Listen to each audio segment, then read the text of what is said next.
Hi, Mike Kennedy with you today, and I have something really peculiar to share with you. This is a phone book. Now, if you're like 18, I gotta tell you, at one time, phones were connected to walls. They had wires. And you had to turn a dial to get different numbers, okay? And there was no internet. So you looked up people's numbers and businesses' numbers in something called a phone book, okay? They used to be 3 times as big as this.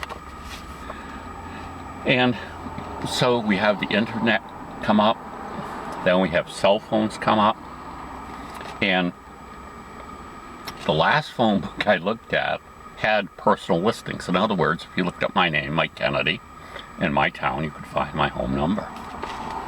But you know what this is missing? This is missing any people's numbers. It's just businesses. So this is like a phony phone book, if you ask me, because it doesn't even list people that are Fairpoint customers. It has a section on customer info, then it goes right to business listings, and after the business listings, it goes to the yellow pages. So if you want to look up Joe Schmo's number on Crabapple Road in Ipswich, Maine, and you have the phone book for that area, you can't look it up. You have to internet it. Well, so I think that's pretty bad. Now, it is true the number of people with cell phones that have left their landlines has increased dramatically, but I think the people that are still paying for Fairpoint Communications landlines should at least get the courtesy of being listed in the book, the phone book, so people can find them. It's funny, you used to have to pay extra to be unlisted. Now everyone's unlisted. But you see, being unlisted doesn't help because they have these, computers that just dial random numbers. In other words, they put in the exchange, say 207 for Maine. Then they put in a valid exchange, like for Portland would be 772. And then there's 1,000 combinations there with the 4 numbers. It just randomly starts picking those numbers and dialing them. So whether you're listed or not, it doesn't matter. You can still get a phone call. And guess what? It doesn't matter if you get a cell phone because they have those exchanges too. They have 207 and maybe 329 or 665 or whatever the different cell phones exchanges are. They have those too in their random dialing machines.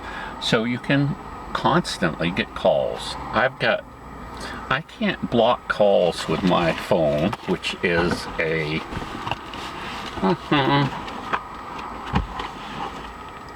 I've got this LG phone.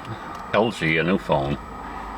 I was going to do a review on this and I never got around to it, but let me see if I can pull up what number this is. Some phone data.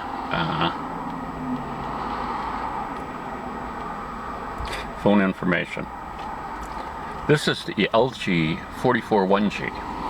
Okay, this was offered for $5 as an upgrade to my last phone, which is a SafeLink phone. Okay, if you're familiar with SafeLink, they're the phones now they call the Obama phones, which they had before Obama, so that wasn't quite fair, but maybe he's increased the stretch of the program, okay?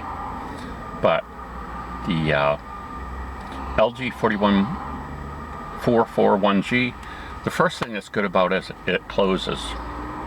So the other phones they had the buttons exposed, and mine would dial 911 from all the time from my pocket or whatever. And the police finally said to me, "You need to get another phone, sir." Okay? They were just kind of putting up with it for a while because they were getting tons of them from other people too. But then they finally decided that they had had enough, which I can understand. So at that time they offered this one. Now, what's interesting about this, let's see, it has a little camera in it, okay, which is nice. I like the fact that it flips because you can't dial the numbers by mistake. This has something odd in that it's got a little speak to me button. TTS mode on. And so if you hit a button, 3. you can hit that button and then it will speak it. So I don't know how, there's no bump on that button. So, I suppose if you're blind and you're using the phone, the fact that it speaks 3. it is only an advantage if you can find the button. And without it being, there being a button there, I don't see what use that is, okay? It has a speakerphone function, which unlike my last phone, Home screen. is actually a little louder, so it works a little better. The phone previous to this, the speakerphone you had to have up here. This, Volume 7. oh there, see Home screen. it's speaking everything now.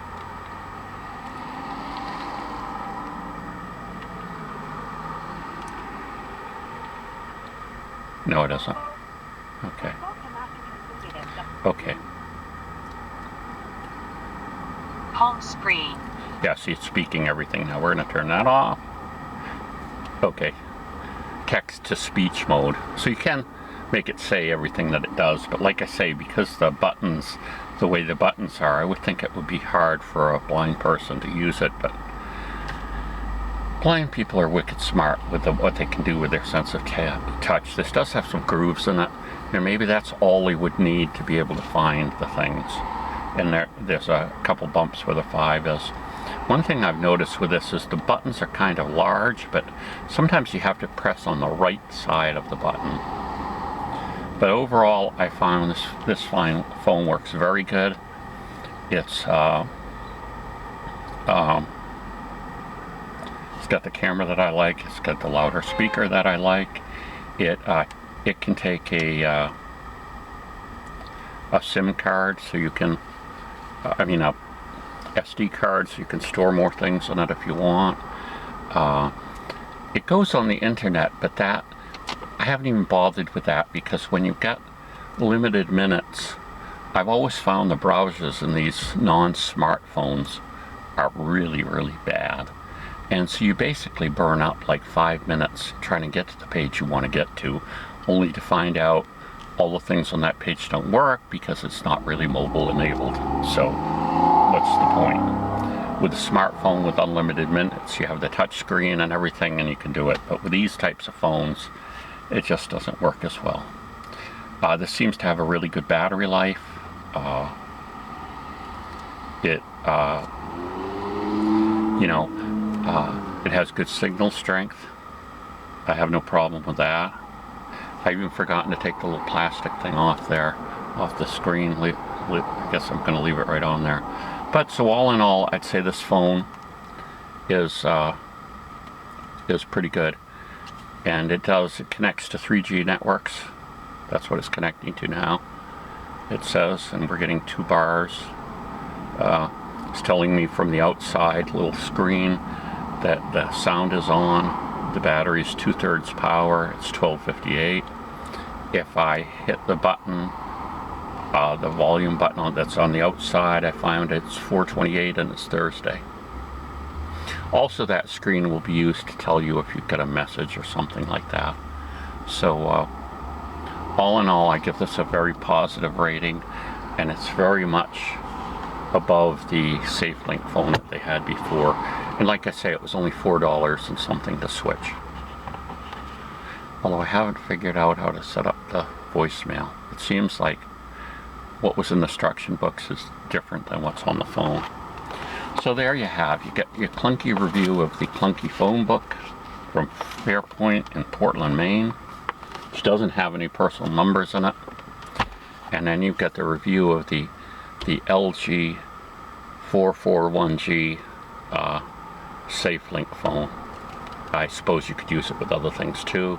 It's a nice basic dumb phone, not smartphone, with I guess you can get some games for it. They've got some partial games in it, but I've got other things to do games on, not this. So there you go, 2 reviews in 1. Mike Kennedy saying have a good day. Bye.